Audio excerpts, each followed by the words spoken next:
Hello बच्चों, आइए इस प्रश्न को पढ़ते हैं। 1 किलोग्राम पदार्थ के तुल्य लगभग ऊर्जा है। प्रथम ऑप्शन है 10 की घात 11 जूल, दूसरा ऑप्शन है 10 की घात 14 जूल, तीसरा ऑप्शन है 10 की घात 17 जूल, चौथा ऑप्शन है 10 की घात 20 जूल। आइए इस प्रश्न की मुख्य अवधारणा की चर्चा करें। एल्बर्ट आइंस्टाइन ने हमें बताया कि दरअसल हमारे आसपास में दिखने वाली जो भी वस्तुएं हैं और जो भी ऊर्जा है वो दरअसल एक ही चीज है। उन्होंने कहा कि जो द्रव्यमान है दरअसल वह ऊर्जा का संघनित रूप है, अर्थात थोड़े से द्रव्यमान के नष्ट होने पर बहुत ही ज़्यादा मात्रा में ऊर्जा उत्पन्न होती है। इसलिए जो द्रव्यमान होता है वो दरअसल ऊर्जा का संघनित रूप है।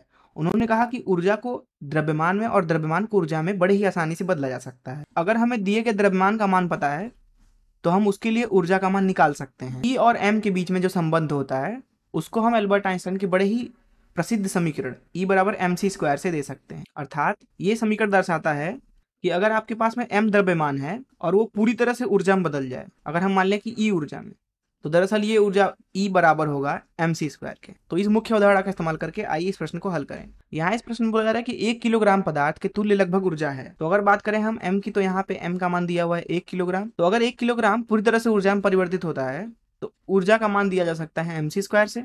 और यहाँ पे एम और सी का मान अगर हम रखें तो एम का मान है 1, सी का मान अगर हम रखते हैं, क्योंकि जो सी का मान होता है लगभग लगभग 3 गुणे 10 की घाते 8 अर्थात 9 गुणे 10 की घाते 16 के बराबर। अब क्योंकि हमने एम और सी दोनों के ही मान एसआई मात्रक में रखा है, इसलिए जो ऊर्जा का मान आएगा वो दरअसल एसआई मात्रक में ही आएगा, जो कि होता है जूल। अर्थात यहाँ पे जो ऊर्जा आएगी 1 किलोग्राम द्रव्यमान से संबंधित वह आएगी लगभग लगभग 9 गुणे 10 की घाते 16 जूल के बराबर, जो कि लगभग लगभग लिख सकते हैं 10 की घाते 17 जूल के बराबर। आइए देखें हमारा कौन सा ऑप्शन सही है।